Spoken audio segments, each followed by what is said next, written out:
तो यहाँ पे हम बताने वाले हैं, ये है पेज नंबर 206 का है, वर्कशीट का है, ठीक है। और इसमें कैसे बनाना है वो ध्यान से सुनो। यहाँ पे डिटेल्स ऑलमोस्ट पहले से दे रखा है, ठीक है। ये डिटेल्स जो है ऑलमोस्ट पहले से दे रखा है।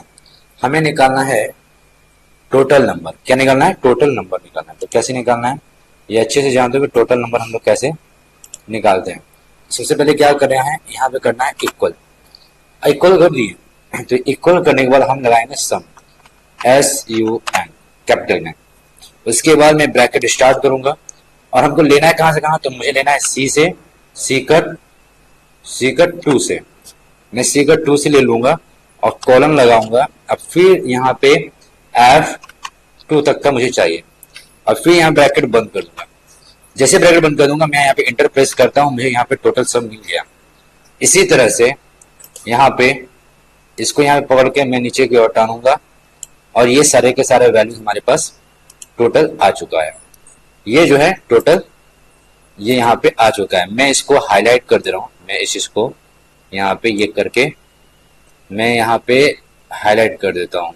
मैं यहाँ पे जाऊंगा और मैं इंसर्ट नहीं जाना है, मुझे ये सेल का स्टाइल ले लेना है और मैं इस चीज को यहाँ पे कर दिया, ठीक है। ये मैं सबका सब कर दिया और मैं इसका ये बॉर्डर लगा देता हूँ जिससे कि आप लोगों को कोई दिक्कत ना हो, ठीक है ना। तो मैं इस चीज का बॉर्डर में यहाँ पे सेट कर दूंगा, आपको कोई टेंशन नहीं होगा, ठीक है।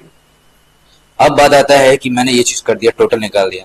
अब हमको यहाँ पे एक चीज और पूछा, इस जगह पे हमको निकालने बोल रहा है।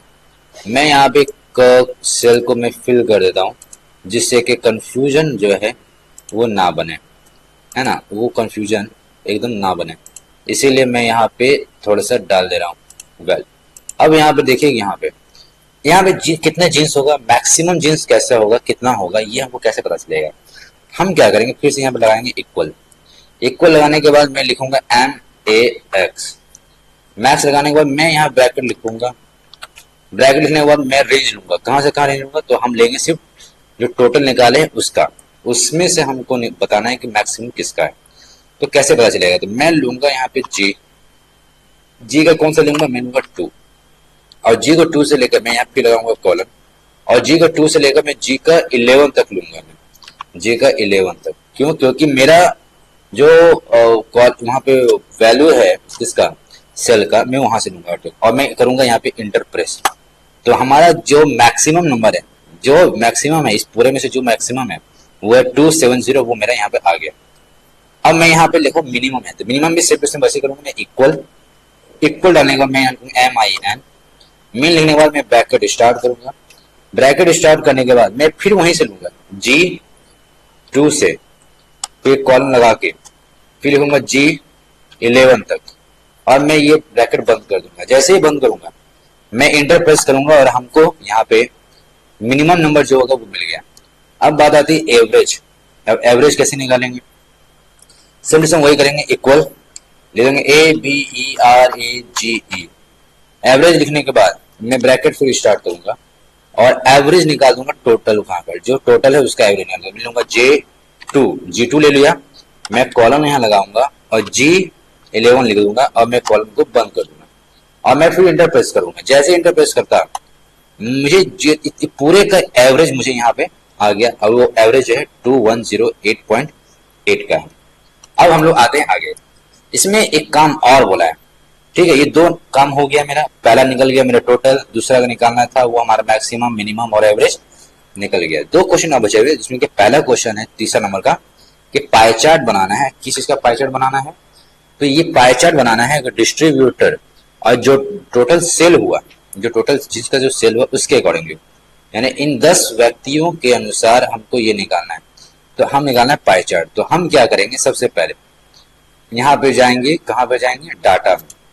जैसे ही डाटा में जाएंगे तो हमें यहाँ पे पाई चार्ट मिलेगा। ओह, यहाँ नहीं है, ठीक है, वो यहाँ नहीं है, वो है इंसर्ट में। जैसे इंसर्ट में जाएंगे यहाँ देखिए चार्ट है और ये है यहाँ पे पाई चार्ट। इस पर जैसे ही क्लिक करेंगे हमको सारे का सारे पाई चार्ट का मिल जाएगा। तो हमको लेना है पाई चार्ट, तो मैं यहाँ पे लेता हूँ, क्लिक करता हूँ। इसमें से मैं इस चीज का मैं इस्तेमाल करूंगा, ये ज्यादा बेटर है और मैं ये ले लिया। मैं ये जो है अब क्या करना है, तो अब करना है यहाँ पे पाई चार्ट। पाई चार्ट के लिए क्या करेंगे, हम यहाँ पे पहले इसको सिलेक्ट कर लेंगे। इसको हमने यहाँ से यहाँ तक में सिलेक्ट कर लिया। ठीक है, मैं फिर से सिलेक्ट करता हूँ, सिलेक्ट नहीं हुआ। मैं यहाँ से यहाँ तक में मैं सिलेक्ट कर लिया। सिलेक्ट करने के बाद मैं जाऊँगा इंसर्ट में। इंसर्ट में लूंगा मैं पाई चार्ट, इस पर क्लिक किया, यहाँ पे ऑप्शन दे दिया, मैं क्लिक कर दिया, ये देखिए पाई चार्ट बन के तैयार। और इसमें से जो पाई चार्ट है वो मैं ये पाई चार्ट लेना ज़्यादा पसंद करूंगा। ये पाई चार्ट मुझे बहुत पसंद आया और इसको मैं यहाँ पे लगा दूंगा और थोड़ा सा छोटा कर दूंगा जिससे कि देखने में ये और बेटर लगे, है कि नहीं। अब वो ये चीज बनके यहाँ पे तैयार है। ओहो, यहाँ पे नाम कट जा रहा है। चलिए कोई बात नहीं, मैं इसको और बड़ा कर लेता हूँ, यहाँ पे ठीक है। अब क्या है, अब मैं यहाँ से फिर से इसको ये लिया, ये तो थर्ड नंबर का ये बन गया चार्ट, पाई चार्ट। और फोर्थ नंबर में कॉलम चार्ट बनाने के लिए बोला गया है। तो कॉलम चार्ट के लिए मैं फिर से इंसर्ट में जाऊंगा और इंसर्ट में जाने के बाद यहाँ पर देखिए तो ये है कॉलम चार्ट। और जैसे इस पर क्लिक करूंगा और मैं इस पर क्लिक किया तो ये बन के मेरा तैयार है। अब मैं इसको चाहता हूँ कि इस तरह से दिखे, तो ये इस तरह से दिख गया और ये हो गया ये कॉलम चार्ट। ठीक है, ये है कॉलम चार्ट। क्लियर हो गया। यहाँ पे शायद मेरे ख्याल से किसी को डाउट नहीं होना चाहिए। ठीक है, तो इस तरह से ये बनकर तैयार होता है।